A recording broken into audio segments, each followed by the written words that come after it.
यहाँ पर जो बड़ा तांडव मचा सकते हैं राहु, केतु और शनि, वो इस महीने मात्र एक दृष्टा के भाव से इस खेल को देख रहे होंगे। तो जहां पर 5 ग्रह ऐसे हैं जो इस खेल में सम्मिलित होंगे और बहुत कुछ परिवर्तन करके रख देंगे, जिनमें सबसे पहला होगा देवगुरु बृहस्पति, मंगल, साथ ही साथ बुध और सूर्य और आपके अपने राशि के स्वामी शुक्राचार्य।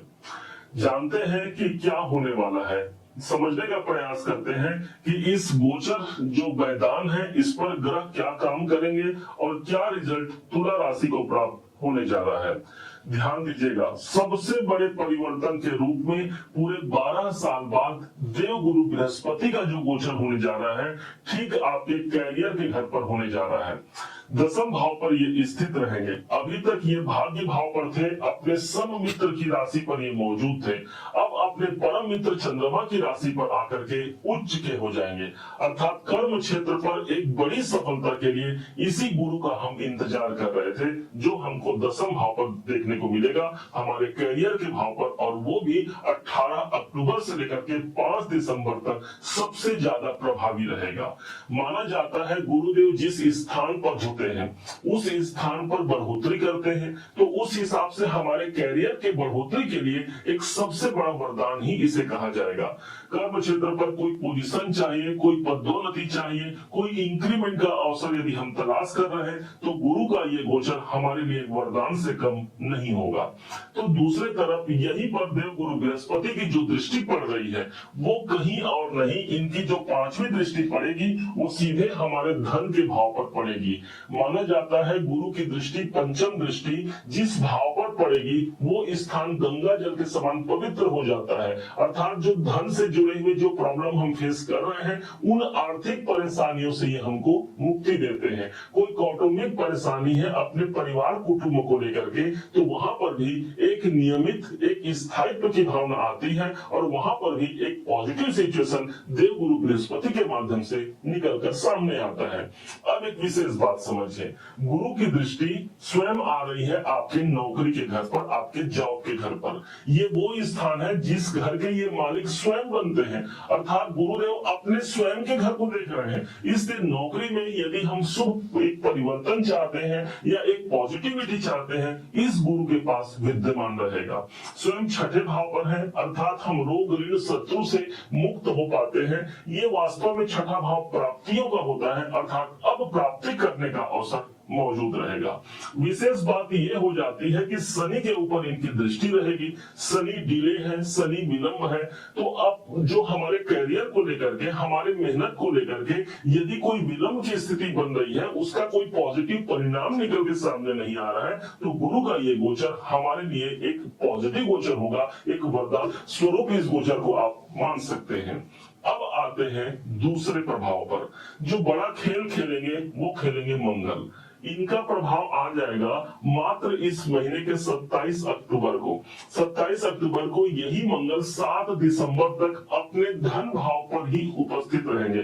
ध्यान दीजिएगा, तुला राशि के धनेश ही मंगल बनते हैं और ये अपने घर पर ही रहेंगे, और यही वो मंगल है जो सदैव के लिए आपके सप्तमेश बनते हैं। तो बिजनेस व्यापार में हम धन की प्राप्ति को कर पाते हैं। यदि क्लाइंट अभी तक हमसे दूर जा रहे हैं, ग्राहक नहीं आ रहे हैं, तो उन क्लाइंट के माध्यम से धन की प्राप्ति के लिए एक सुंदर संयोग इस मंगल का भी रहने वाला है, जो अपने ही घर पर मौजूद रहेंगे। द्वितीय भाव पर मंगल का होना बैंक से जुड़े हुए कार्यों को बढ़ा देता है। मंगल का पॉजिटिव सिचुएशन पर आना, अर्थात भूमि से जुड़े हुए कार्य या फिर आप प्रॉपर्टी से जुड़े हुए काम भी करते हैं, इस मंगल की सार्थकता हम तक पहुंच पाती है। अगले ग्रह और वो होंगे बुध। बुध की स्थिति देखा जाए तो ये आपके योग कारक है, ये आपके भाग्य के ही मालिक बनते हैं, और यहाँ पर देवगुरु बृहस्पति इसी भाव पर बैठे हैं। बुध का परिवर्तन होता है मात्र 2 अक्टूबर को।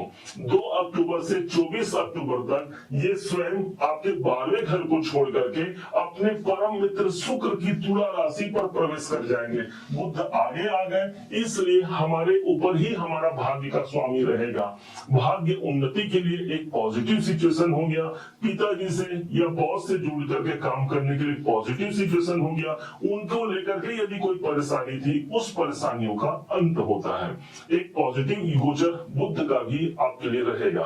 अब थोड़ा सा यहाँ पर समझिएगा, अब सूर्य देव इस महीने नीच के होने जा रहे हैं और वो तारीख होगी 16 अक्टूबर को। कारण ये होगा कि सूर्य देव 12वें घर पर हैं। अच्छी बात होगी कि 12वें घर से ये मुक्त हो रहे हैं, लेकिन ये भी प्रवेश कर जाएंगे आपकी राशि पर। तुला राशि पर ही जब सूर्य देव आते हैं तो नीच के हो जाते हैं, तो थोड़ा सा ध्यान भी देना पड़ेगा अपने हेल्थ, अपने स्वास्थ्य को लेकर के।